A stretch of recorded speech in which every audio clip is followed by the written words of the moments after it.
Hello. I'm gonna try and record this the way I sort of did it, but it's not gonna be one-to-one, of course.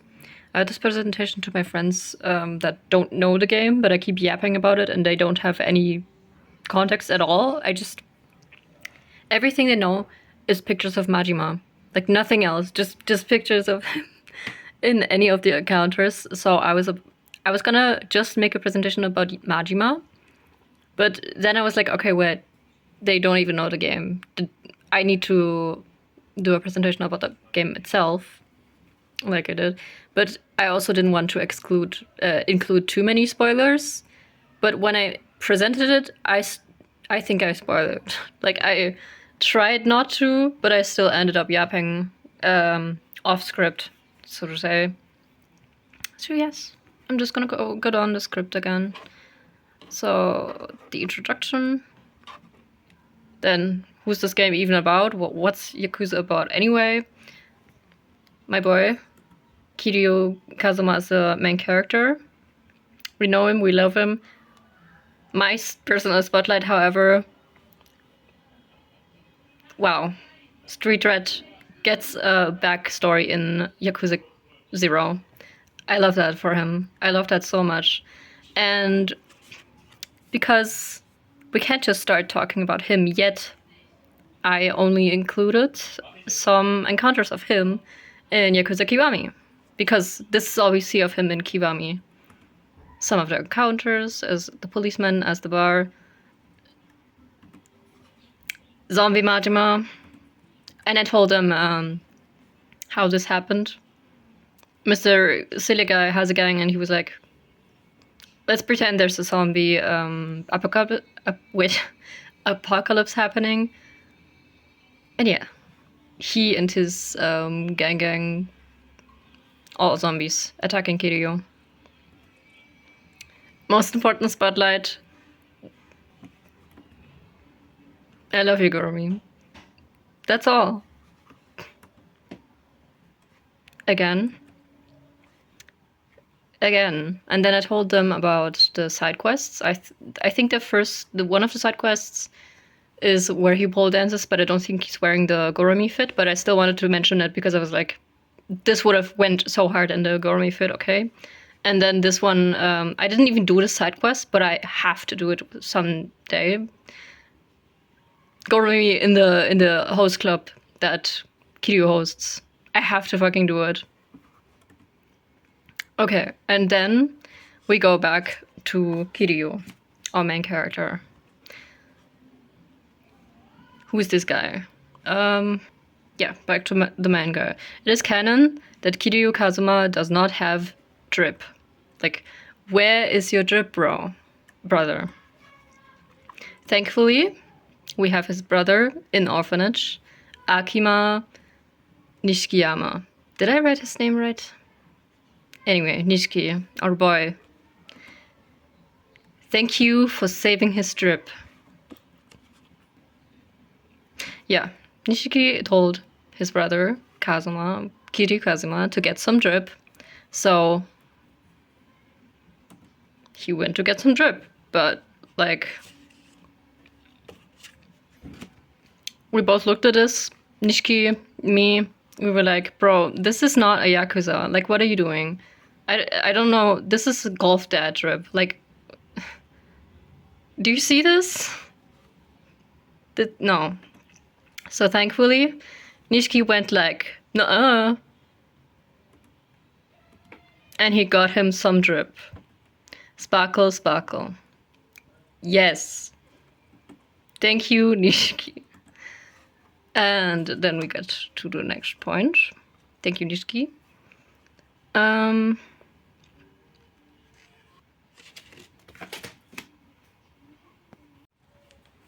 Okay, cut here because my cards fell down. Lovely. Let's get to the brothers again.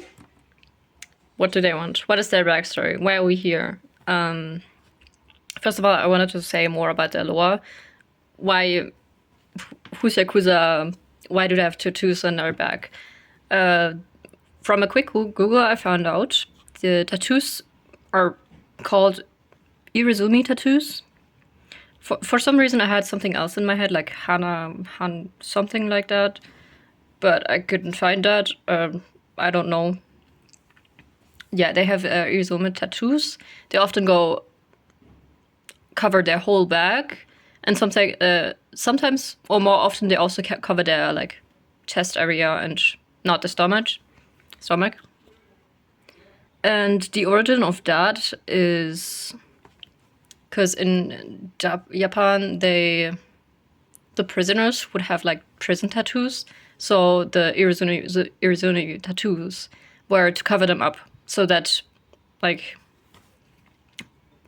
you wouldn't be able to see that they were criminals. But then the Irizumi tattoos, they were suddenly proof of Yakuza, that they were the real thing. So it's like, I don't really know. Does it make sense? Yeah, it does. Of course it does. Because now, wow, pretty. Like, look at this. And each of the tattoos usually has a specific meaning to them, like all tattoos do. But there's, in the game, of course, it's part of the character design. That means they have a beautiful meaning. Nishiki's on his back. And Jesus, I didn't do that. This is Nishiki's back. This is hello. Wait, no. This is Nishiki's back. This is Kiryu's back. I think that was obvious, but I'm just gonna point it out again. Their tattoos have a meaning together. They got matching tattoos. They're brothers. They love each other. Yes, brothers. Lovely. Both of the tattoos, they reference a Japanese tale or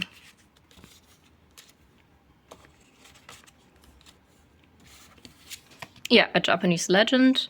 It's the legend of the koi fish. The legend of the koi fish says that after 100 years of jumping, the koi fish finally reached the top of the waterfall. And the gods recognized the koi's determination and turned it into a dragon, a symbol of the power and strength. I also, like in the game itself, it says that, I think if I remember it correctly, it's that the koi swims up the waterfall. So I'm not sure which one is right. I only read like one page of it, but yeah, you know. And I think it's one of it, I love it because they have the matching tattoo. It's beautiful. Nishiki is the koi fish. Kiryu is the dragon, but I also think it's a little sad because for Nishiki, he keeps trying, and his whole thing is that he wants to prove himself. And for Kiryu, it's I will rise to the top, and he keeps trying, and he succeeds in everything he does. He gives it his all, and he's rewarded, and everyone's like, yes, you go, wonderful, amazing, you are the best. And for Nishiki, it's like he keeps trying, and everyone's like, you're not as good as your brother. Like, well, you're cool, but Kiryu. And he's like, God damn it. And I think that's really sad because he keeps jumping, but he's not the dragon yet. Yeah. Then this part I did not script, so I'm gonna have to freestyle this just like I did towards my friends. I hope I remember. And I think at this point I also started spoiling them because I couldn't hold back my yapping anymore. Okay, let's get to my main guy. Not the main character, but he's my main character because he's my favorite. Time to look at him. Okay, that's enough. Thank you. Favorite guy. I'm so glad that this is the first one that I played from the game because it added so much depth to him.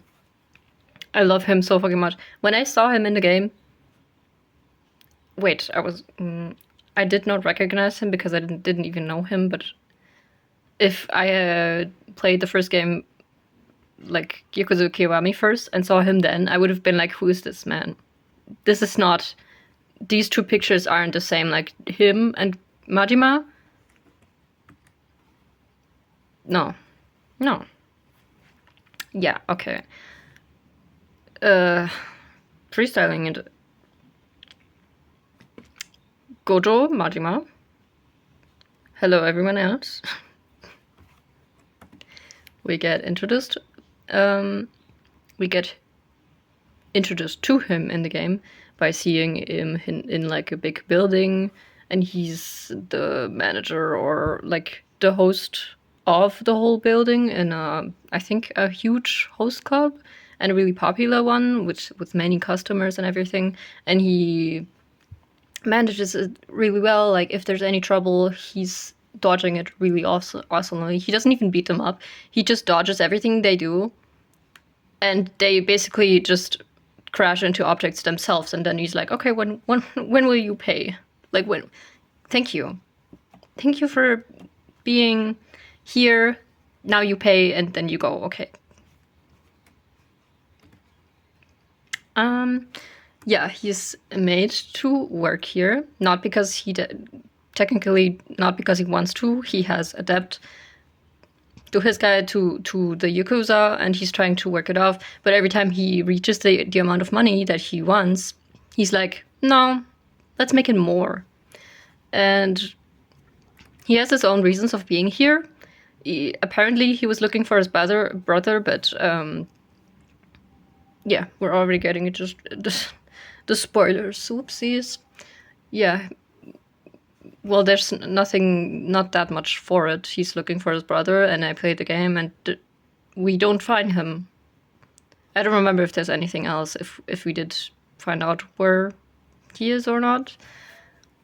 But yeah, that's his agenda of being there, paying his debt so he could find his brother eventually. But he's like, "Nah, you're gonna do what I want. You're gonna make more money, and you're also not going to leave the city. That's the orders. You're not gonna leave the cities, or else." Choo-choo. Oopsies, your eye is gone. Oh no, eye patch. Now we come to almost the end. I was gonna analyze his tattoo more, but I didn't have time yesterday, and here in the front, quick analysis, it's is it gonna focus? It's a snake. Mirrored snake, I think. I don't even really see this, but snake in his tattoos. And then on the back, flowers. Maybe a rib cage, or it's just a pattern, I'm not sure. I'm not sure which flowers these are. I would have liked to look it up, but I didn't. They probably have some sort of meaning. I don't know which flower this is, but yeah. This is like I'm pretty sure this is like a sign of, like if you see a Yakuza, you'll be like, "Oh fuck, I'm screwed." But if you see a Yakuza with this demon mask on his back, you're like, "Okay, I'm screwed. I'm like dead. I'm going to be no.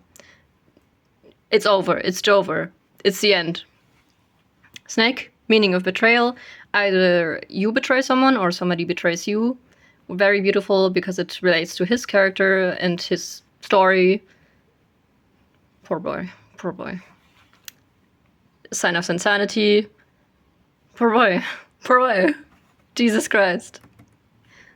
Yeah, that's pretty much everything. One more snake. Beautiful character design. I love him. My favorite red. My favorite street red. I love him. Insane boy. He does deserve some better, but he also did some really horrible things. Well, that is all.